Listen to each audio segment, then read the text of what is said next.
হাইরে কপাল ভালো, চোখ থাকিলে দেখো, কাজ বলে আমায় করো করো। এই যে সকালবেলা উঠেই হাজির আবার আমার এই শোকেসের ভিতরে যত থালাবাটি যা ছিল, প্লেট গ্লাস সব ভীষণ ময়লা হয়েছে। আজকে ভাবলাম যে একটু পরিষ্কার করি আর আপনাদের সাথেও একটু গল্প করি। আমি কি কি কাজ করি একটু দেখবেন, ভালো লাগবে, সময়ও কেটে যাবে। এই যে এইভাবে দেখেন, আমার শোকেসের ভিতর প্রচুর ধুলবালি হয়েছিল, এই জন্য আজকে ভাবলাম যে একটু বসে বসে পরিষ্কার করি। আমার এই কাপ পিসটা কিন্তু আমার একজন গিফট দিছিল, আমার খুব পছন্দের। ভাবলাম যে এই কাপ পিসটা কালো, আমি এরকম কালো কয়টা প্লেট কিনবো, বড় বড় দেখে খুব ভালো লাগবে, আমার ভীষণ পছন্দের। এই জন্য সে খুব যত্ন করে আমি রাখি আগামীতে। এরকম আসলে ভালোবাসার গিফট, মানে গিফট জিনিসটাই ভালো, ভালো লাগার। কারণ যে দেয় সে ভালোবেসে দেয়, আর যে পায় সেও খুব খুশি হয়ে নেয়। আর এই যে একটা জগ দেখতেছেন, এটা কিন্তু ট্যাঙের জগ। এই জগটা কিন্তু আমার বিয়েরও অনেক আগে, আমি যখন ক্লাস 6-এ অথবা 5-এ 6-এ এরকম পড়ি, তখন কিন্তু এই ট্যাঙের এই জগটা দেখেছেন কি সুন্দর, আমার মায়ের হাতে স্মৃতি, আমি রেখে দিচ্ছি।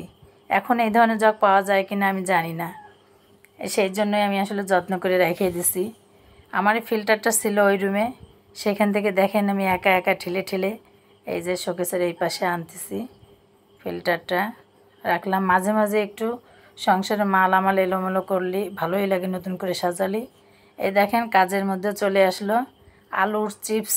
এটা আলুর চিপস নিয়ে, আর আপনাদের দেখাইছিলাম যে আমার বিশাল বড় একটা লাউ কাটার আছে, ওই লাউটা আমি দিয়ে দিলাম। কারণ ওইটা বলে সে ওই লাউ নিয়ে কি করবে, এই যে আমাদের এই বৌদি এই লাউ নিয়ে কি বানাবে না কি করবে আমি জানি না, বলল দিয়ে দেন। ভাবলাম যে ফালাই না দিয়ে ওনাকে দিই, কাজে লাগবে, কেউ খালিও কাজে লাগবে। আমার গাছের আমগুলি সব ঝরে ঝরে পড়ে যাচ্ছে, এই যে বৌদিরে দিলাম, যান আমনিও খান, লাউও খান, আমও খান, একদিকে ঠান্ডা হন একদিকে টক হন। এই বৌদি চলে যাচ্ছে লাউ নিয়ে। যাক ভালো হয়েছে, আমার লাউটা ফেলাই না দিয়ে একজনের কাছে গেল। এই যে আমার ফিল্টারটা, আমার ফিল্টারের উপর এটা দেখতেছেন, এটা আমার নিজের হাতে বানানো। আমি এই ফাঁকে চিপসগুলিও, এই যে চিপসগুলি এইমাত্র দিয়ে গেল। ভাবলাম যে চিপসগুলি একটু রোদ্রে দিয়ে আসি। এটা কিন্তু আলুর চিপস, আলু দিয়ে বানানো। এই দেখেন কি সুন্দর, এই রোদ্রে দিয়ে গেলাম যে একটু রোদ হোক। তারপরে কেনা এই যে ঈদের সব শপিং করে আইনে দেখেন কিভাবে ব্যাগগুলি এলোমেলো করে রাখিছে, এগুলোও আমার গোছাতে হবে। আসলে আমার ঘরে কিন্তু একটা মেয়ে আছে, আপনাদের আমি বলি না, আমার 2 ছেলে 1 মেয়ে। মেয়েটা একটুও কাজ করতে চায় না, মাঝে মাঝে একটু একটু করে, তাছাড়া করে না। এই ব্যাগগুলি যদি একটু গোছায় রাখতো বলেন, তাহলে কি আমার এত কষ্ট হতো?